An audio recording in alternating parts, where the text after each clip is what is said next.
are going to go ahead and get started. As always, I will have the chat box open. You can unmute yourself. You can raise your little Zoom hands if you have questions or thoughts. Feel free to chime in at any time. And we are again supporting our 100 Days of Greatness trainings, which this week is focused on open houses. So we're going to dive into how to be successful with open houses. Personally, I'm a fan of open houses. I think, especially as a new agent or someone who needs to build their business, this is one of the easiest ways to do it. Maybe easiest is the wrong term. Simplest? Let's go simplest ways to do it. It's something that has been proven to work. So we're going to dive into it. We're going to talk about how to create a system around open houses. If you've never done an open house before, I do recommend that you partner with somebody. Find an experienced agent that's hosting some open houses and partner up with them to just be able to assist them on 1 or 2 open houses. I would recommend probably 3 open houses minimum of shadowing somebody, and I would pick 3 different agents to shadow because everybody does things a little differently. So that's how I would get started with open houses. If you're comfortable doing them, then I would dive right in with open houses as a lead generation method. So let's dive into today's lesson. Let's see here. Open houses, right? Agents either love them or hate them. Based on your attitude about them, just like everything else, they're either going to work for you or they won't. Okay. If you go in with a good attitude, they are going to work. I promise. For most new agents, open houses are the single most cost-effective way to generate leads and make money right away. Okay, so I personally recommend that you start with open houses as a form of lead generation, and then later on you can change it for another form.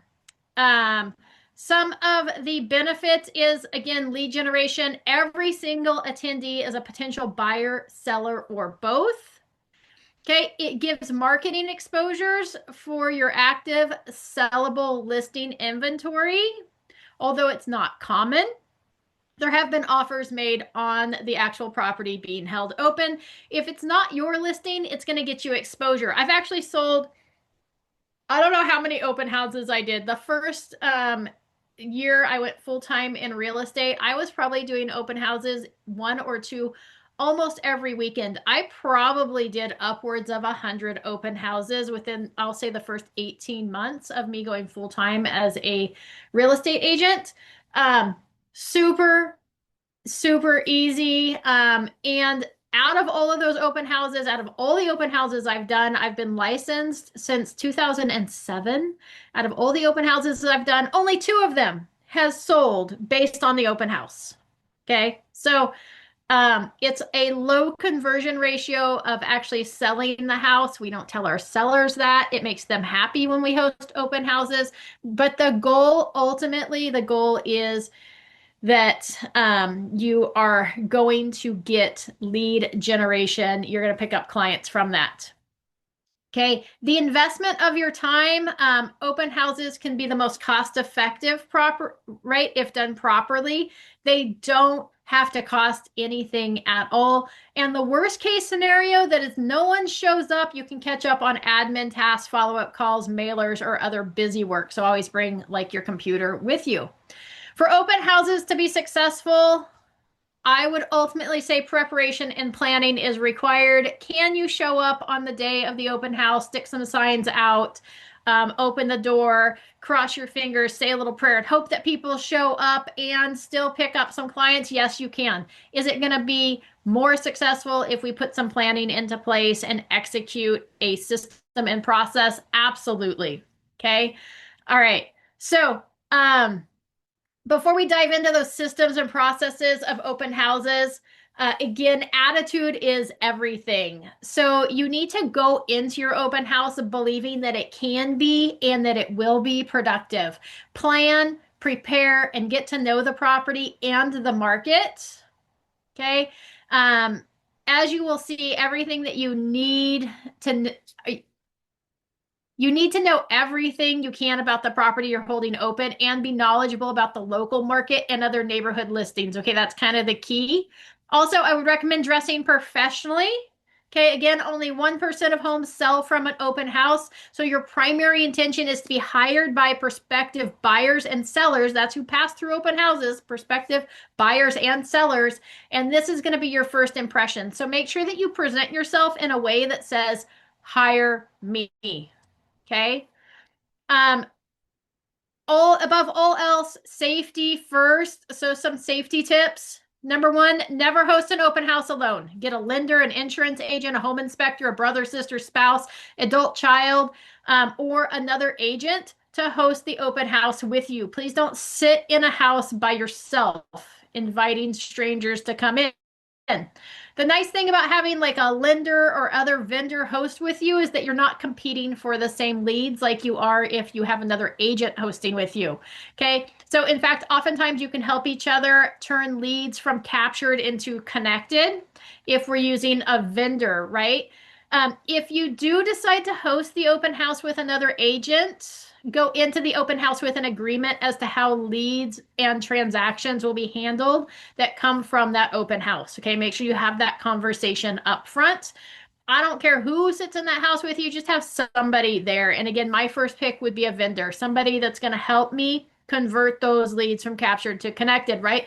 A lender, we're both going to share all the leads that come in there. They're going to be contacting them, talking to them about loan programs, down payment assistance, things they might qualify for. At the same time, I'm reaching out to them. So we're going to like interlace those connections. So we partner together.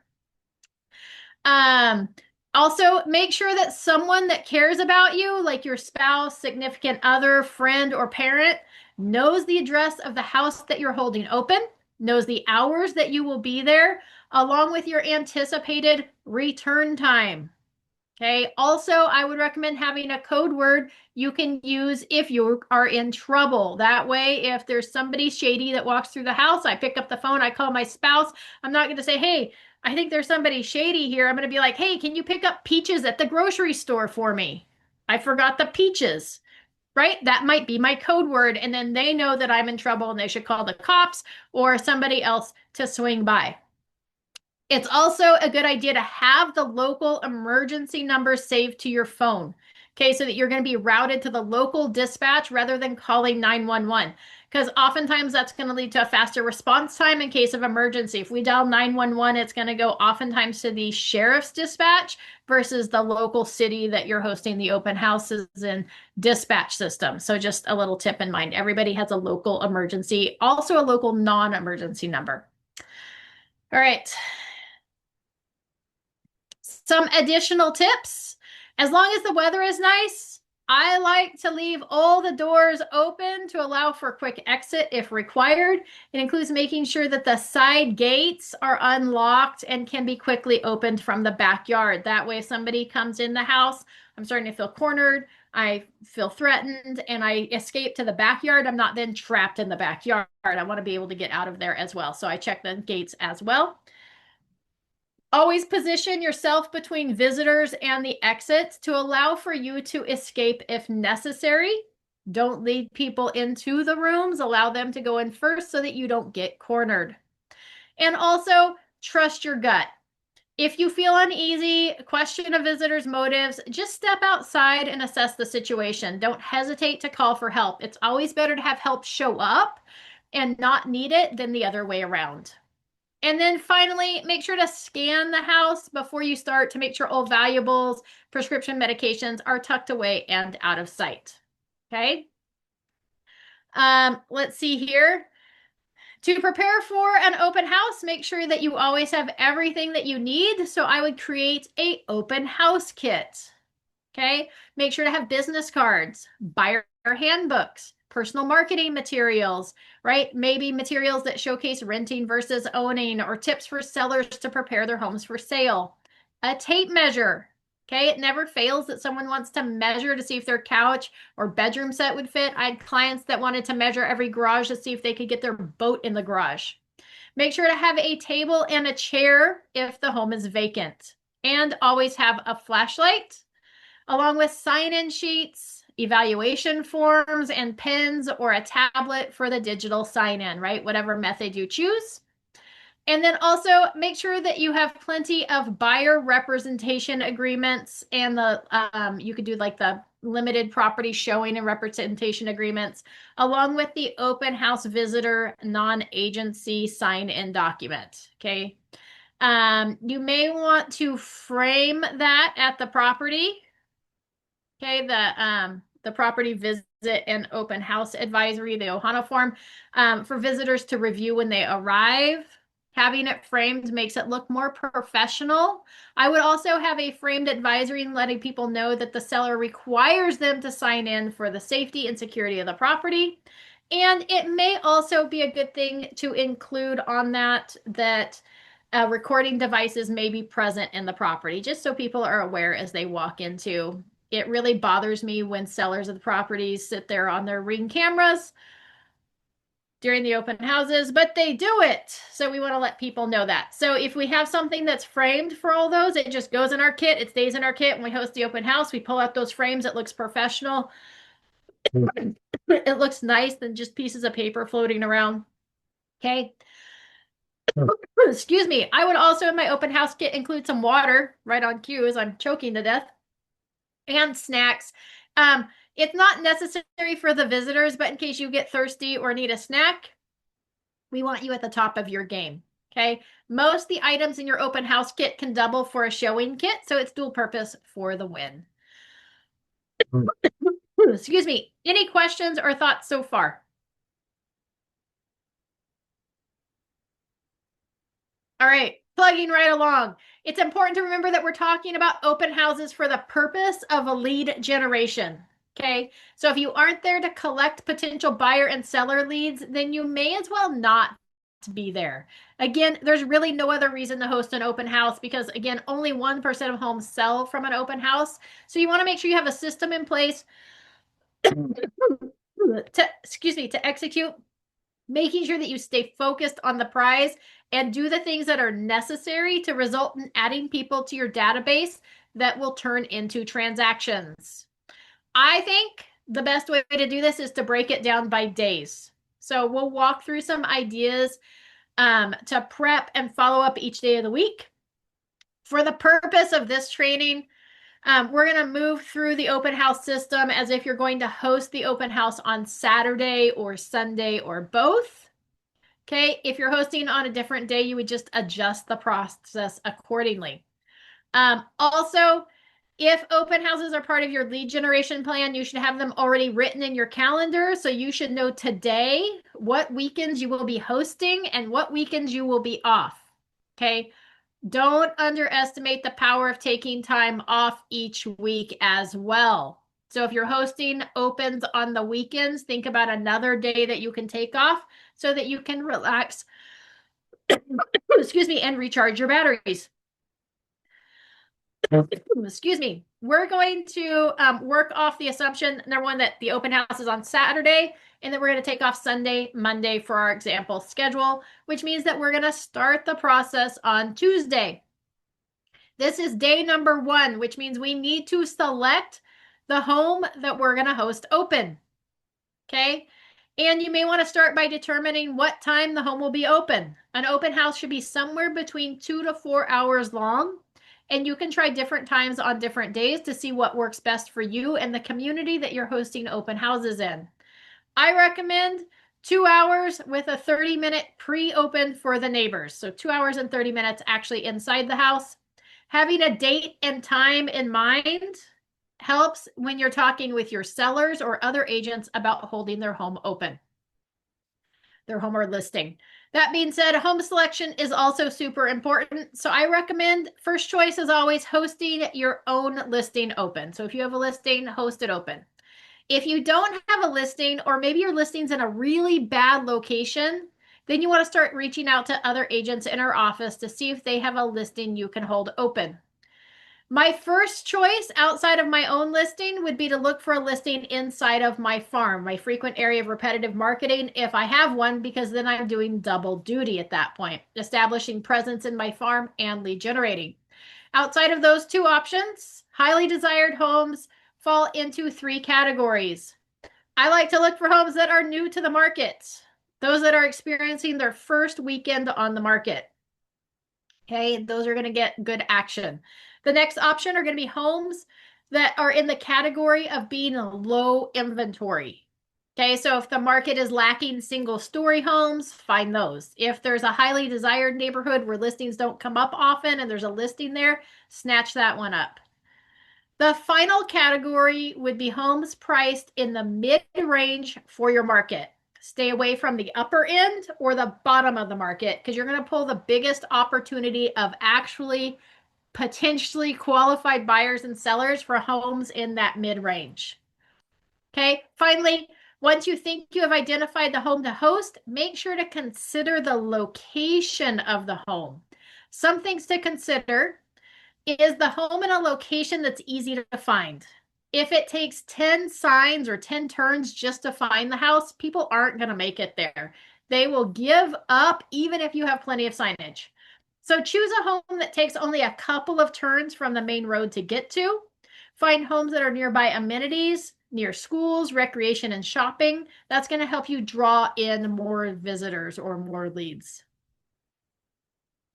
Okay, on Tuesday, in addition to selecting the house, confirming dates and times, you will want to formally ask the listing agent to put the open house in the MLS. If you are the listing agent, make sure that you put it in the MLS. In addition, you're going to want to make the creatives. Okay, make the flyer for promotion and door knocking, make the social media posts. So they're ready to go out. I like to use Canva for those, or you can use One Design. Either one, you can create folders so you have templates so that if open houses are my thing, each Tuesday I select the open house. I go to my open house template folder. I open it up and I just update the information that's in there. Okay. Let's see. The goal here is simplify as much as possible. The goal ultimately is to make your system easy to follow and repeatable. It also, if you set it up for success, like I've got a template for open house designs, then down the road, when I've got enough of a business and I bring on an admin, I can say, hey, here's my Canva login. Here's the folder. I need you to make the creatives for me, right? It makes it really easy to hand off when we make it systematic. Finally, the last step for Tuesday is to travel to the property and put up an open house sign or the sign writer, letting people know that the home is going to be open on whatever day and time.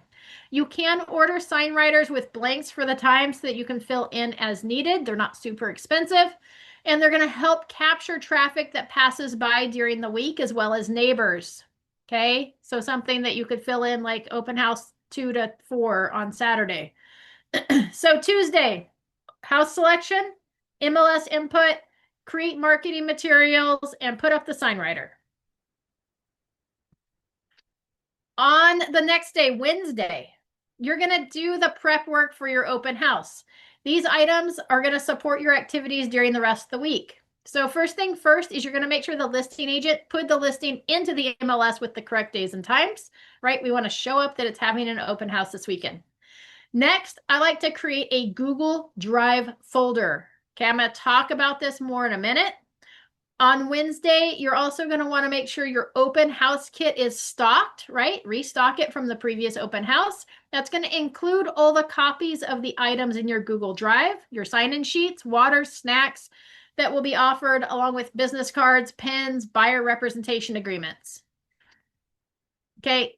Side note, again, there's no requirement to offer refreshments. I can't say that it really proves to draw more people in the door or lead to more transactions. Sometimes it's nice though, and it's been found that visitors prefer, if you are going to offer something, individually wrapped candies over things like cookies or open goods, just because people see it as safer. Okay, if you're going to offer refreshments, you may want to make some personally branded labels for that bottle of water so they walk out with your information on it. Okay, next you're going to want to map the location that your signs are going to go. Where are they going to go? How many do you need, right? Figure out all the details. I would recommend no less than 6 signs, and more is always better. Okay, you should plan for one at all main access points off the main roads. You should have one at least on each corner and one at the house. Branded signs are best because then people don't get lost on their way or sidetracked by someone else's signs.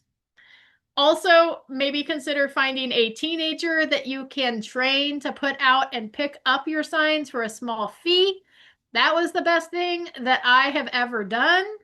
Okay, I let somebody else do all the dirty sign work. It prevents you from getting sweaty during the hot weather or drenched during the rain. Finally, take Wednesday. If you don't have your own signs, you don't have personal, it's okay. Borrow signs from people. Okay, you can borrow them until you have a closing so that then you can purchase your own. Finally, you're going to take Wednesday to identify the neighbors that you're going to door knock to invite them to your open house. Okay. Remember here, we're looking for listing leads. And we know the statistics say that somebody that can see that for sale sign in that yard is going to list their property for sale. I recommend knocking on a minimum of 100 homes. Okay. Or 25 on either side of the house and 50 across the street. We're going to do the actual door knocking later, okay, in the week. But Wednesday, we just want to make sure that we have the list of homes. We know where we're going to door knock.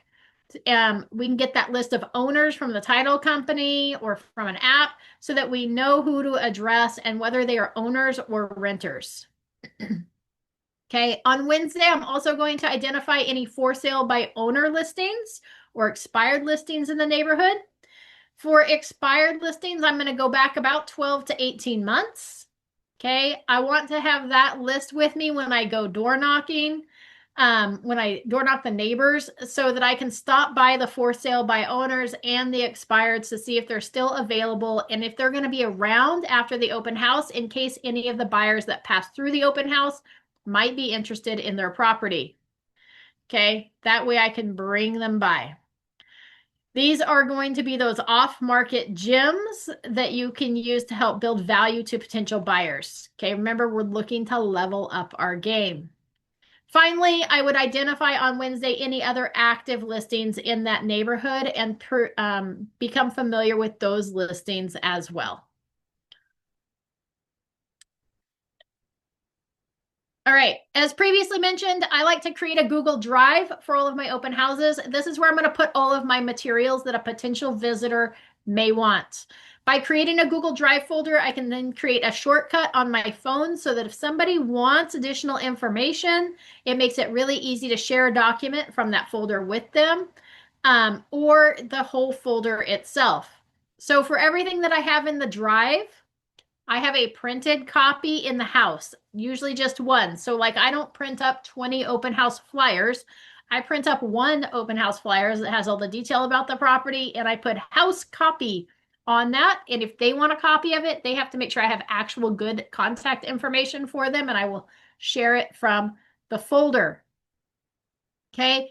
In my Google Drive, you're going to find a copy of the open house property flyer.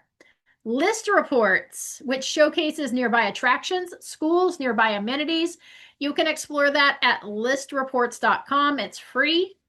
I like to include a list of other neighborhood listings. What else is for sale in the neighborhood? In addition, I like to create lists for potential buyers. So if somebody didn't like this property, why would that be and what would they want instead? For instance, if I'm holding a 3-bedroom home open, someone might be looking for 4-bedroom homes. Or if it doesn't have a pool, I may have a list of area homes for sales that have pools. Okay, so I'm going to think about somebody didn't like this house. Why would that be? And what would they be looking for instead? Bigger home, smaller home, more bedrooms, less bedrooms, 2 bathrooms instead of 1 bathroom, pool, bigger yard, smaller yard, right? And I'm going to create from the MLS lists of homes that match those different criteria. So somebody's like, yeah, I really needed 4 bedrooms. I can be like, perfect. I have a list of all the available 4-bedroom homes. Would you like me to send that to you? Super simple. Finally, in the drive, I also make sure I have any pre-sale inspections, seller disclosures, a copy of the preliminary title report if pre-escrow is open, and a copy of the tax records. I'm also going to look at the actual property taxes to make sure I know what the Melrose is for that property or the assessments. That's all going to go in my Google Drive. So I set that up on Wednesday. All right. For Thursday, we're going to start the actual promotion. This is where you may want to send out an email to your database to invite them to the open house. Be sure to include the address, times, and details about the listing. We want them to feel welcome to come by or to send their friends and family, right? It's an additional interaction with our database and with potential for buyer referrals. Next, you want to make sure to post it to your social media, and you want to post it to your personal as well as your business page if you have one, as well as share it to any home or area groups. Okay. Or for the area where the open house is going to be, or for areas that may be considered commuter neighborhoods or commuter areas for where the house is going to be. Okay. If you're going to do some circle dialing, Thursday is the day I would do that. I would start picking up the phone and calling the neighbors. Make sure to run it by the do not call list to make sure you're in compliance with the TCPA. Okay. And again, voicemail systems like Slide Dial that were really popular, they're becoming less popular because they don't fall in line with that TCPA compliance. But you may want to call the ones that you are also going to door knock. If you're doing a special time for the neighbors, like a 30-minute pre-open, let them know that you've set aside time for them, but that they're welcome to come anytime. Next, schedule a quick preview of the active listings for Friday. We're going to be in the area door knocking on Friday, so we're going to set up a preview of any active listings on Friday so that we can actually walk through any properties that are also for sale in that neighborhood. Right? I want to know the inventory and be prepared with questions that visitors may have regarding the other listings nearby. And then finally, on Thursday, we want you to outline the expectations. So if you're the listing agent, you're going to communicate with your seller. And if you're not the listing agent, you're going to send this to the listing agent so that they can connect with their seller. You want to make sure that the seller knows that they should vacate the home about an hour before the open house and plan not to return until 30 minutes after the end of the open house. So if my open house is, starts at 1:30 for the neighbor open and goes to 4, then I really want the seller out of the house by 12:30 and not to come home until 4:30. Was that right? That seems like I gave it to, well, whatever. Anyways, in addition, we're going to ask them to remove any valuables and any prescription medication, or at least tuck them out of sight. I also encourage the owners of the property not to put them in any top drawers of dressers because people are more likely to open a top drawer, even though the dressers don't come with the property, but even the bathroom cabinets, put them in a lower drawer. They're less likely to see them that way. And we're going to ask them to leave the house show ready. Home picked up, dirty clothes and dirty dishes out of sight, all pet items removed from the house along with the pets. Let them know that you provide feedback at the end and let them know that when they can expect to receive that feedback. We're setting those expectations, right? If they're going to get it the same day, let them know that if they'll receive the feedback on, if I'm going to take Sunday, Monday off on Tuesday morning, just set that expectation so they know when they're going to hear back from you on how the open house went.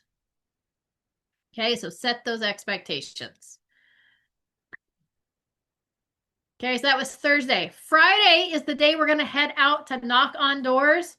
Again, I like to knock on about 100 doors. Takes a couple of hours. It's a great time to connect, build relationship, and ask people to come by and check out the open house. We want to invite them. You can also let them know that there might be more traffic in the neighborhood due to the open house, right? Whatever that might be. We just want to communicate, get belly to belly with people so we can build relationship. In addition to door knocking, those 100 doors, I usually have a flyer with me that talks about the open house, lets them know what date and time, and that we do a special neighbor open for the first 30 minutes. Okay. In addition, I'm going to go by any for sale by owners and expired listings, knock on their doors, and leave a note behind if they don't answer. My goal here again is to build relationship to see if they're really truly interested in selling their home. I would let them know that I'm holding the open house nearby and want to know that if they're still interested in selling in case a potential buyer comes through and is interested in and isn't interested in the home that I'm holding open, but might be interested in their home, that I could swing by and check it out. It's also a great time to tour that home that might be for sale or that had expired, right? To get through the door, build that relationship. The message to expired listings is going to be something like, hello, Mr. or Mrs. Expired. My name is Amy with Realty One Group Fox, and I see your home expired a month ago or a week ago or 6 months ago. There is a listing at 123 Sample Street that is a 3-bedroom, 2-bathroom home, and it's listed at $623,000. I'm holding an open house tomorrow from 1:30 to 3 o'clock, and we have been getting massive attendance in this area. If we have additional buyers that might be interested in the open house, would you be open to reviewing offers on your home if it might be a good match for one of our potential buyers, right? If they answer yes, then you would ask, okay, may I preview your home so that I might present the features to any qualified buyers, right? Our goal is to get in there. You would use the same basic script for FSBOs as well, for sale by owners.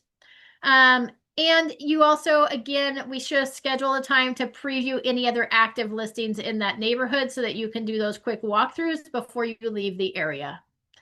And then finally, if you're hiring someone to do your signs, Friday, you want to confirm the time for setup and what time for pickup. Also, if you don't have your own signs, again, you can borrow some from somebody else to arrange to get those, pick those signs up. And let the other agent know when you're going to drop them off. Okay, super important there. Okay, so that's Friday. Door knock, preview any listings that are available in the neighborhood, confirm sign setup, and make sure you're prepared for that. Game day, which would be Saturday. After 4 days of prep, we've now reached game day, right? It doesn't matter if you're hosting on Saturday or Sunday. The process is the same, or you could be doing it on Wednesday. It really doesn't matter.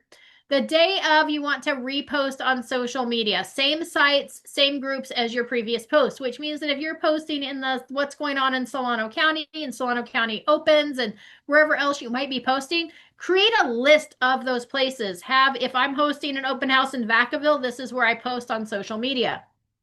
That way it makes it easy. You don't miss anything. Review the listing details in Google Drive to make sure everything is there and accurate, and that you know everything there is to know about the property. You probably also, when we called the listing agent to set this up, if we aren't the listing agent, wanted to make sure to have a conversation with them about, is there anything else I need to know about this property? Okay. Balloons are like candy for adults. They draw people in like crazy, so put them on your signs. In addition, it makes it easy for people to follow your signs and not get distracted by somebody else's signs. If I know I'm following the black and gold balloons, I can just see those and keep on going until I get there. Arrive to your open house early. Okay, if I'm doing my own signs, I'm going to arrive 45 minutes before the start. If somebody else is doing my signs, I arrive at least 30 minutes early. When I arrive, I'm opening all the curtains. I'm turning on all the lights. I'm adjusting the temperature in the house so that it's comfortable. The house should shine. I probably also want to bring like a couple of rags with some cleaner in case I need to do any touch up. And maybe also some sort of smell good something with you in case you need to freshen up the house. I don't recommend something high in perfumes. I personally recommend something like an essential oil or something that's not going to set off people's allergies. A drop of actually like vanilla extract on a hot burner does wonders for the smell of a house. Just a little tip there. In addition to opening it up, getting all the lights on, I'm going to walk through the home, make sure all the valuables and meds are put away, that there aren't any undies or bras laying about. I also personally pick up all the bath mats and tuck them away or lay them over the tub or the top of the shower. Okay, I just don't want people, they look better without it there, and I don't want people walking on somebody else's bath mats. Okay, I'm also going to set up my sign in table. Okay, make sure everything is ready to go inside the home. If we have flyers or whatnot, those house copies get laid out. Once the house is ready, that's when I'm going to start putting out signs. Okay, if I'm the one doing the sign put up. So I get the house all ready to go. I lock it up. I go set up my signs, starting with the furthest away from the house and working my way back to the house. If somebody else is setting up my signs, I don't have to worry about this. um, if I've got some more time before somebody shows up, I may also take this opportunity to do like a Facebook Live post with a tour of the home. Make sure to give the times and addresses for the open so that people can come by if they like what they see. Okay. The pre-show should be 30 to 45 minutes before the neighbor open if you're doing a neighbor open, or before the start time. That way, by the time our start time rolls around, the house is set up, signs are up, everything's ready to go. I like setting the house up before I do signs, because then if people have followed me, because I started furthest away and worked my way in, if people are coming behind me as I'm setting up signs to see the house, all I have to do is open the door. The house is ready to be seen. Okay, it sets it up for success. Then once we're done with pre-show, it is now showtime. Okay, I have all visitors sign in. Okay, super important. Even before, this is now kind of a NAR requirement because of the representation stuff that needs to be looked at and reviewed and signed. I've always had all visitors sign in. Okay, you could use like a QR code to a digital sign-in experience as well. I like to use like half clipboards with sign-in sheets, like one sheet per person, so I can make notes on the back of it detailing who they were, notes about the conversation. I just don't do one sheet with everybody signing in on it. I like to be able to, I think people are more forthright with their correct information, contact information stuff, if like 20 people aren't going to see it. So I just do it like a half page sign in for each group that comes in the house. Signing in is always a non-negotiable for me. Okay. And sometimes I also do feedback forms just to get that sign in appropriately. And then that way I can provide feedback to the seller or the other agent. Okay. The feedback is going to be beneficial, like I said, when I have future conversations with my sellers, or I want to be valuable to another agent. So if I'm hosting another agent, if I can provide them actual feedback from people who pass through the open house, then they're going to come to me first in the future to host other open houses for them. So it's going to make it so I don't have to do as much legwork looking for listings. My goal as people walk in is to engage all visitors, ask them if they've seen other homes, how are they seeing them, what are they looking for, what's their time frame, what's spurring them to go look at homes. We're trying to get the information on their time frame, the why, and build relationship. Okay, we don't want to sound salesy.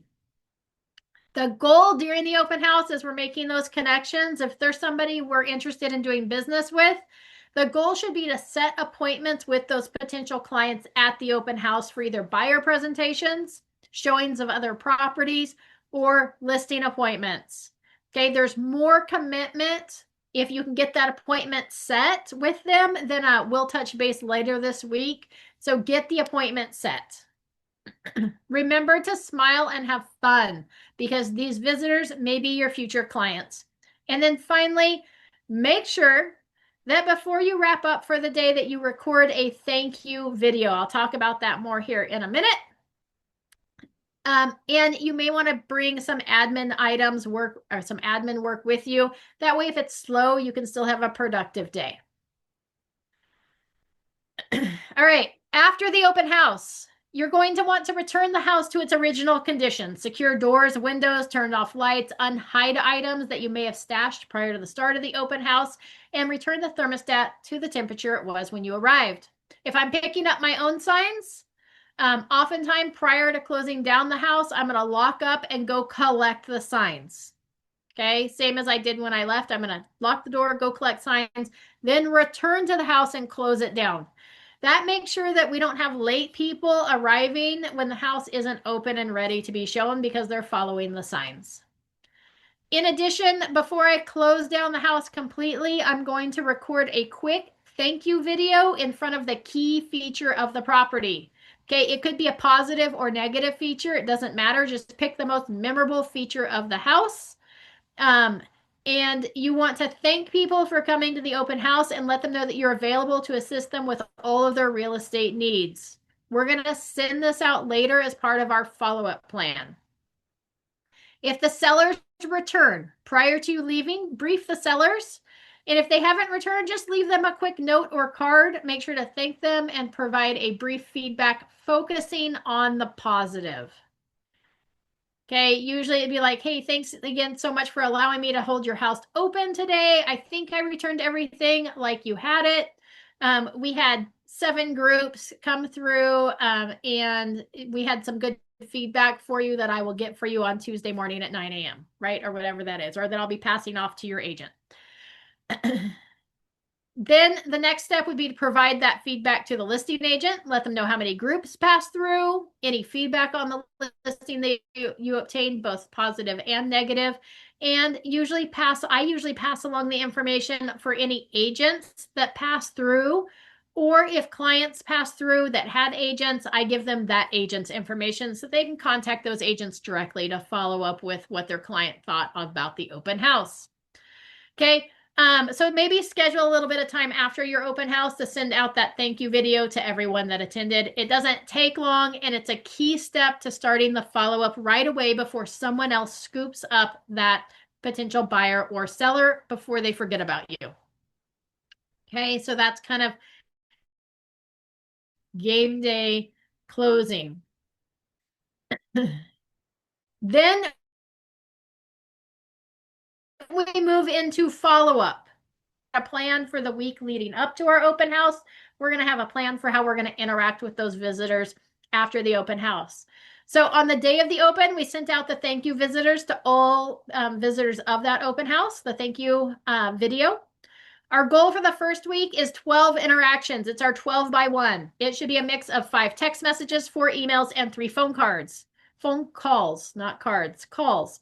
Step 1 was the video text message thanking them for passing through. Step 2 is to add them to your database. Make sure you group and tag them appropriately. On the first day of work after the open house, because remember, if I'm hosting an open house Saturday, I take Sunday, Monday off. I sent them the thank you video on Saturday. They're not going to hear from me on Sunday or Monday. Okay, on the first day after the open house, this would be Tuesday, they're going to get a thank you card in the mail if I captured their address, or if I could track it down. That's a bonus interaction. For anyone that I set an appointment, I mean their appointment. So everybody else gets a blanket thank you that's not personalized to them. Okay, just thank you so much for passing through my open house. It's one video I can send to everybody that we didn't set an appointment with. If I set an appointment with them, they're going to get a video conversation about blank, or are already ready for sale, or helping you find your next home. We are meeting again on Wednesday at 10 a.m. or whatever that is. Okay, we're just going to confirm that with them. Once we meet with them, they get moved over to our 30+2 convert plan. Those that didn't get scheduled with an appointment go to the 12 by 1 plan. So they get the blanket thank you text message as well as something in the mail on that first day. We're going to assume again that we're working 5 days. Our follow-up plan is going to account for those 2 days off. On the day of the open house, before you're done, we send out the thank you video recorded in front of the key feature of the home. That's going to be text number 1. On day 1 of our 5-day week, so in this case, this would be like Tuesday, we're going to add them to our database, send that thank you card out in the mail, and set up a property search based on the information that we know about them from the open house. It's okay if you're guessing, because what we're going to do is we're going to text them after we set up the property search. Let them know that they set them up on a property search based on the following criteria. Ask them if they would like any adjustments or changes. Okay. Day 2 of our 5-day week, we're going to resend them an email with our preferred lenders. or not resend, we're going to send them the email with our preferred lenders. Remember, you should always recommend 3. You're also going to call them. If they answer, this is a good time to see if they're getting the property search emails and if they want any adjustments, as well as if they received the preferred lenders, and ask if they have their own lender that they're pre-approved with. If they don't answer, you can decide if you want to leave a message. I would leave something like, hey, this is Amy. I was just following up with you. I'll try you later this week. And then I'll follow up with a text message if they don't answer. Okay. The next day, send them the home buying information packet, right? Select a property from their search and text it to them with a note saying that a new property came on the market that you think they might like. Ask them if they'd like to schedule a time to go see it, right? So now in the email, they're getting the home buying packet that's walking them through the home buying process, and also another text message from you. Day 4, we're going to send out an email with tips for being prepared for a home purchase. You need to do these ahead of time, just so you know. Set these up ahead of time. You can drip these on them. You can set them to automatically send if you're using something like OneSuite or the Lone Wolf Transact. You can set up drip campaigns with these emails. So we add somebody in as an open house lead. We add them to the follow-up plan so that it's dripping on them with these emails as appropriate. Okay. So day 4, send out that email with tips for being prepared for the home purchase. Call to follow up. Again, if they answer, just check in to see if they've been reviewing the information that you've been sending and work to set that appointment with them. Appointment would be either to go over the home buying process, see if they want to go see some homes, and if they don't answer, leave a quick message letting them know to have a great weekend, and let them know that they have any housing needs or want to see properties that you're available, and follow up with a text message. Okay, so that brings us to the end of week 1. Then we roll into, again, this plan's going to assume that our open house was on either Saturday or Sunday. We took the next weekday off. So you did your follow-up days Tuesday, Wednesday, Thursday, and Friday. This would give you 5 text messages, 4 emails, not counting the daily property search emails. Those are going to be bonuses. 2 phone calls, a mailed thank you card. If you didn't have their address, give them another call during the week to replace that thank you card. You could also see if you can find them on social media and follow up with them that way. If they respond to any of your interactions, you're going to stop the 12-by-1 plan and move them to a 30+ interaction plan. If they don't respond after the first week, then we're going to move them from that 12-by-1 to an 8-by-8 plan where we're going to work to interact with them 1 time per week for the next 8 weeks. And again, if they start responding at any time during the 8-by-8, you would stop them and move it to a 32 connect plan. If they still aren't responding by the end of the next 8 weeks, then you're going to move them over to a 19+2 connect plan. We've talked about all these. You can search my YouTube channel for these connect plans. You can reach out to me if you have questions, but you can get these all set up so that it rolls one to the other. Your homework would be to host an open house. Put this plan into place. Take time to develop the email system that you're going to have for follow-up. So you can set that up just to automatically roll out anytime you have new leads from open houses. Make sure you know how you're going to tag people that come through your open houses. Okay. Shadow 3 open houses if you haven't done that already, so you can see how other agents run their open houses, because everybody has their own way of doing things. And then start hosting your own. I would say in the next week, if you've already shadowed people, you should go ahead and schedule and get rolling with your own open house. Dun, dun, dun. Go generate some leads, get some business. Any questions, thoughts, or ahas from today's training? All right. Hopefully you found this training helpful. We will be back next week. And if you guys have any questions, feel free to throw them in the comment section. If you're watching this on a replay, feel free to reach out to me directly. But I recommend highly that you set your open houses up for success by putting a plan and system in place so that it's duplicatable and scalable for future business. All right. We'll see you all next week. Have a great day.